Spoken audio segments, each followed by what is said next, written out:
चलो चलिए आज हम पढ़ेंगे हिंदी के बारे में। हिंदी कैसे आई।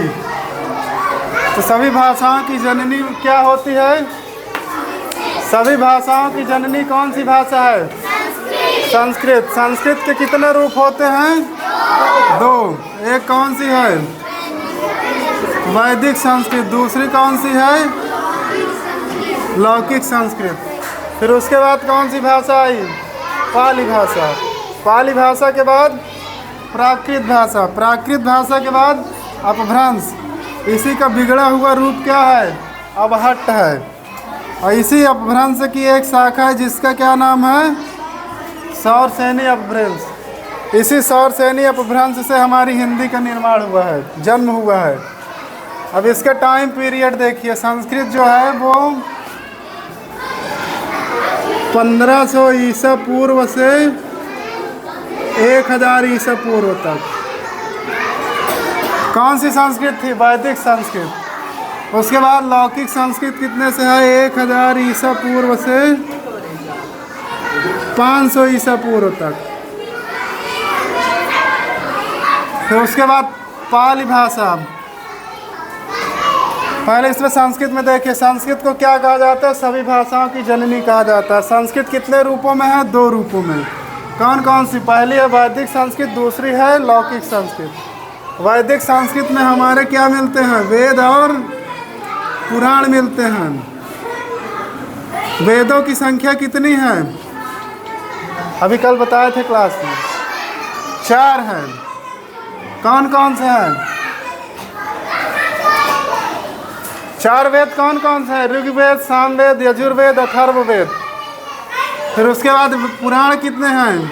18 पुराण हैं। ये क्या है? वैदिक संस्कृत। वैदिक संस्कृत में क्या है? वेद और पुराण लिखे गए हैं। उसके बाद लौकिक संस्कृत। दूसरी है लौकिक संस्कृत। लौकिक संस्कृत के टाइम है 1000 ईसा पूर्व से 500 ईसा पूर्व। और जिस संस्कृत का हम अध्ययन करते हैं वो कौन सी संस्कृत है? लौकिक संस्कृत। इसी संस्कृत का अध्ययन हम लोग करते हैं। इसका अध्ययन वेद और पुराणों के लिए किया जाता है। उसके बाद कौन सी भाषा आई? पाली। पाली किनकी भाषा है? बौद्धों की भाषा है। इसका टाइम क्या है? 500 ईसा पूर्व से 1 ईस्वी। अभी तक क्या था? ईसा पूर्व था। अब क्या आएगा? ईस्वी आएगा। ये पाली किनकी भाषा थी? बौद्धों की भाषा थी। अगर पाली बौद्धों की भाषा थी तो सीधी सी बात है, इसमें जो साहित्य मिलेंगे वो किनके साहित्य मिलेंगे? बौद्धों के साहित्य मिलेंगे। तो इसमें कौन सा साहित्य मिलेगा? बौद्ध साहित्य मिलेगा। 500 ईसा पूर्व से 1 ईस्वी तक पाली भाषा चली। पाली कौन बोलते थे? बौद्ध बोलते थे। उन्होंने अपना साहित्य जिसमें लिखा वो कौन सी भाषा थी? पाली भाषा। पाली भाषा के बाद प्राकृत भाषा आई। प्राकृत भाषा का टाइम पीरियड कितना है? 1 ईस्वी से 500 ईस्वी। प्राकृत भाषा किनकी है? जैनों की। जैनों की भाषा है। प्राकृत भाषा जैनों की है। तो जो जैन साहित्य होंगे वो किस में मिलेंगे?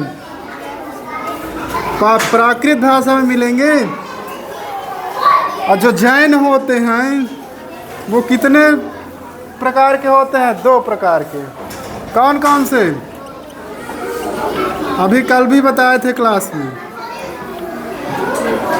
एक है श्वेतांबर और एक है दिगंबर। जो श्वेतांबर होंगे वो क्या, उनकी विशेषता क्या होती है? वो हमेशा सफ़ेद वस्त्र पहनते हैं।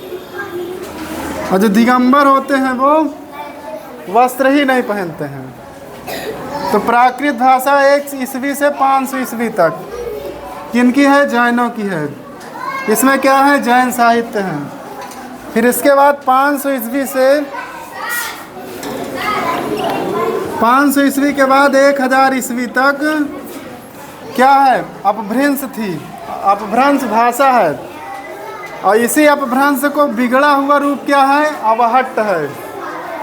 और इसी अपभ्रंश की एक शाखा है जिसका क्या नाम है, सौर सैनी अपभ्रंश। इसी सौर सैनी अपभ्रंश से हमारी हिंदी का निर्माण हुआ, हिंदी का जन्म हुआ है।